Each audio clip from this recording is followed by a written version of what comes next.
Video like जरूर कर लीजिए और ऐसे वीडियो लगातार फ्री में पाने के लिए चैनल को तुरंत सब्सक्राइब कर लीजिए और बेल आइकन को जरूर टैप कर लीजिए ताकि आगे भी सारे वीडियो आपको मिलते रहे। यूट्यूब में फॉलो करते हैं तो प्लीज ये वाला फ्री टेलीग्राम चैनल जरूर ज्वाइन कर लीजिएगा। सारे नोटिफिकेशन सारे अपडेट यहीं पे आते हैं, ध्यान रखिए। नमस्कार दोस्तों, मैं प्रियंका एग्ज़ाम प्रिपरेशन के यूट्यूब चैनल पर फिर से आप सभी का स्वागत करती हूं और हम लोग कंटिन्यू कर रहे हैं अपनी PYQ की सीरीज, जो कि UPPSC द्वारा पिछले जितने भी वर्षों में ये एग्ज़ाम्स कंडक्ट कराए जा रहे हैं, जैसे UPPCS है, RO या अदर एग्ज़ाम्स हैं, उनमें GS के कौन कौन से प्रश्न आए हैं वो सारे हम लोग कवर करेंगे, वो भी टॉपिक वाइज चल रहे हैं सब्जेक्ट में। आप पहली बार इस चैनल पर विजिट कर रहे हैं तो पिछली क्लासेस ज़रूर देख लीजिए। इसके साथ ही अभी जो न्यू वैकेंसीज़ हैं, जैसे कि इलाहाबाद हाई कोर्ट की वैकेंसी है ना, ASC RO की वैकेंसी है, या फिर UPPSC RO की न्यू वैकेंसी आ रही है 2026 की। इवन आप मेंस भी टारगेट कर रहे हैं इस बार का, तो भी ये सीरीज़ आपके लिए हेल्पफुल है। और इसके अलावा आप कंप्लीट कोर्स भी इनके लिए ज्वाइन कर सकते हैं। इनके लिए पेड ग्रुप के नंबर्स दिए गए हैं, जो कि ऑफिशियल सिलेबस के अकॉर्डिंग आप वो स्टडी मटेरियल पा सकते हैं जो सिलेक्शन के लिए इम्पॉर्टेंट है। क्लासेस दी जाएंगी, क्लासेस के साथ साथ आपके नोट्स अवेलेबल कराए जा रहे हैं। क्लासेस के साथ नोट्स तो पढ़ेंगे ही, बाद में आपको सब्जेक्ट वाइज कंपाइल करके भी नोट्स दिए जाते हैं जो आप रिवीजन कर सकें। Full length mock test, sectional test और करंट अफेयर, इन सभी का टेंशन खत्म हो जाएगा और साथ में पेड क्विज भी। कंप्लीट कोर्स आपको दिया जा रहा है। आप जिन भी एग्जाम्स की प्रिपरेशन कर रहे हैं, जो भी बच्चे UPPCS प्रीलिम्स टारगेट कर रहे हैं 2026 के लिए, उनके लिए भी फाउंडेशन कोर्स। इसके अलावा मेंस का भी आप देख सकते हैं, पेड ग्रुप अवेलेबल है। ये UPPCS मेंस का है, जिसमें आप देखेंगे ये 7800 में आपको पूरा दिया जा रहा है स्टडी मटेरियल। साथ में आप पा सकते हैं अलग से हिंदी का। अगर आप कंप्लीट कोर्स ज्वाइन करना चाहते हैं, आपको इन नंबर्स पे कांटेक्ट करना होगा। इसके अलावा GS की आंसर राइटिंग या फिर आप ऐसे आंसर राइटिंग का अलग से भी ग्रुप ज्वाइन कर सकते हैं। ये UPPCS मेंस के लिए। जो स्टूडेंट्स सिर्फ टेस्ट सीरीज़ ज्वाइन करना चाहते हैं तो टेस्ट सीरीज़ भी अवेलेबल है, GS की भी। और जो आपका GS 5-6 है, सिर्फ उसकी अगर आंसर राइटिंग करना चाहते हैं तो भी आपको टेस्ट सीरीज़ मिल जाए।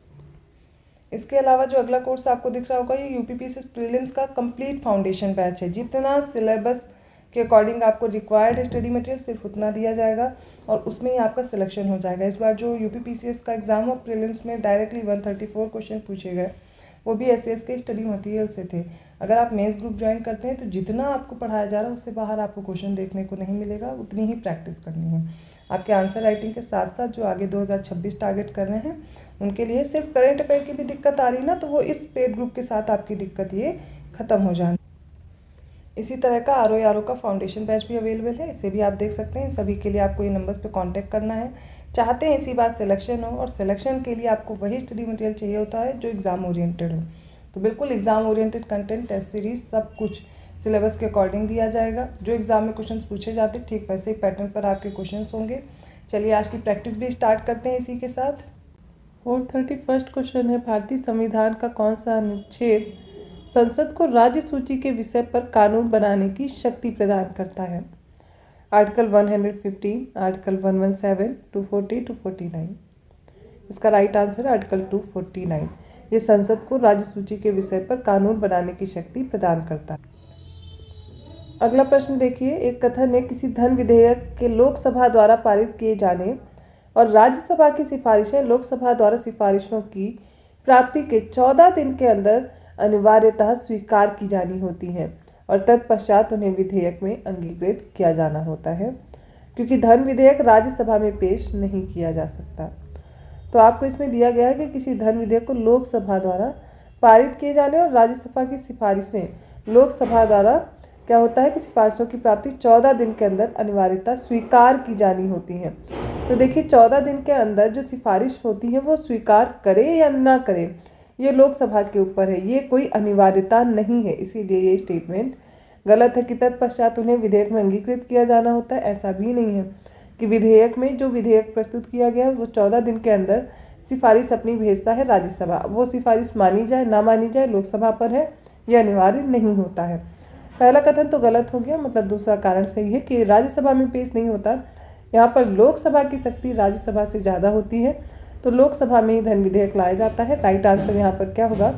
ए गलत है किंतु आर सही है। अगला प्रश्न देखिए, निम्नलिखित में से किसके संबंध में राज्यसभा का अनन्य अधिकार है? राष्ट्रपति को अपदस्थ करने हेतु कार्यवाही प्रारंभ करना, सर्वोच्च न्यायालय के न्यायाधीशों को अपदस्थ करने हेतु कार्यवाही करना, एक नई अखिल भारतीय सेवा के सृजन हेतु संस्तुति करना या उपरोक्त में से कोई भी नहीं। इसका राइट आंसर होगा एक नई अखिल भारतीय सेवा का सृजन करने हेतु राज्यसभा के पास यह अनन्य शक्ति होती है। अगला प्रश्न है, भारतीय संविधान के अंतर्गत निम्नलिखित में से कौन सा अनुच्छेद संसद को राज्य सूची के विषय में संबंध में विधि बनाने की शक्ति प्रदान करता है। ये अभी हम लोगों ने देखा था, क्वेश्चन रिपीट होकर के आया है, तो सीधे इसका उत्तर बताऊंगी आर्टिकल 249। नेक्स्ट है लिस्ट 1 को लिस्ट 2 से मैच करेंगे। राज्य है, उनकी राज्यसभा में सदस्यों की संख्या को मैच करना है। गुजरात, कर्नाटक, केरल और उड़ीसा। तो गुजरात में राज्यसभा में सदस्यों की संख्या कितनी है ये देखना है और एक एक करके हम सभी को मैच करेंगे। ठीक है, तो गुजरात में है 11, कर्नाटक में है 12, केरल में 9 है, उड़ीसा में 10 है। यहाँ पर देखेंगे करेक्ट आंसर होगा 2314, ऑप्शन सी में दिया गया है। अगले प्रश्न में पूछा गया निम्नलिखित में से किस राज्य से राज्यसभा के लिए निर्वाचित सदस्यों की संख्या सबसे कम है। छत्तीसगढ़, हिमाचल प्रदेश, झारखंड और जम्मू कश्मीर। तो सबसे कम कहाँ पर है, हिमाचल प्रदेश में। नेक्स्ट देखिए कि सभा का अध्यक्ष उसका सदस्य नहीं होता है। राज्यसभा, लोकसभा, विधानसभा या विधान परिषद। कई बार आप लोग इसे सॉल्व कर चुके हैं, लेकिन ये आपको लग रहा होगा कि नया क्वेश्चन है, मैंने पहले भी कराया है। राज्यसभा का अध्यक्ष कौन होता है, तो राज्यसभा का प्रदेश सभापति होते हैं उपराष्ट्रपति, लेकिन वो उसके सदस्य नहीं होते हैं, इसलिए ऑप्शन ए करेक्ट होगा। राज्यसभा का प्रदेश सभापति कौन होता है, देखिए फिर से पूछा गया है, ऑप्शन ए करेक्ट हो जाएगा, उपराष्ट्रपति होते हैं। अगला प्रश्न देखिए, निम्न में से कौन राज्यसभा का अध्यक्ष होता है। बार बार वही प्रश्न है, भारत के उपराष्ट्रपति हैं। और राज्यसभा का सर्वप्रथम गठन किस वर्ष हुआ था, ये इंपॉर्टेंट क्वेश्चन है। 1950, 1951, 1952 या 1953। और इसका करेक्ट आंसर हो जाएगा ऑप्शन सी, 1952 में राज्यसभा का सबसे पहले गठन हुआ था। 441 क्वेश्चन है, निम्नलिखित में से राज्यसभा के विषय में कौन सही है या भंग नहीं की जा सकती, क्या ये सही है। नेक्स्ट, इसका कार्यकाल 5 वर्ष होता है। प्रत्येक 2 वर्ष में इसके 1/3 सदस्यों का कार्यकाल समाप्त हो जाता है और इसके सदस्य के लिए बनने के लिए न्यूनतम आयु कितनी होती है, तो 25 वर्ष होती है।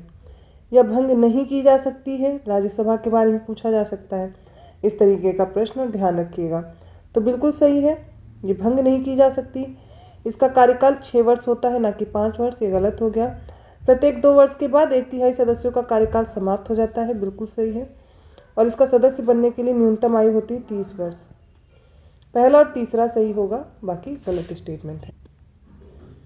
अगला प्रश्न है, अनुच्छेद 368 के अंतर्गत संसद संविधान के किसी भी भाग में संशोधन कर सकती है। कथन इसका कारण है क्योंकि संसद भारत की जनता द्वारा निर्वाचित उच्चतम विधायी संस्था है। इसमें से कौन सा उत्तर करेक्ट होगा, तो देखिए 368 के अंतर्गत संसद संविधान के किसी भी भाग में संशोधन कर सकती है, और ये भी बिल्कुल सही है कि संसद भारत की जनता द्वारा निर्वाचित उच्चतम विधायी संस्था, और इसलिए ये कर सकती है, ऑप्शन ए करेक्ट होगा।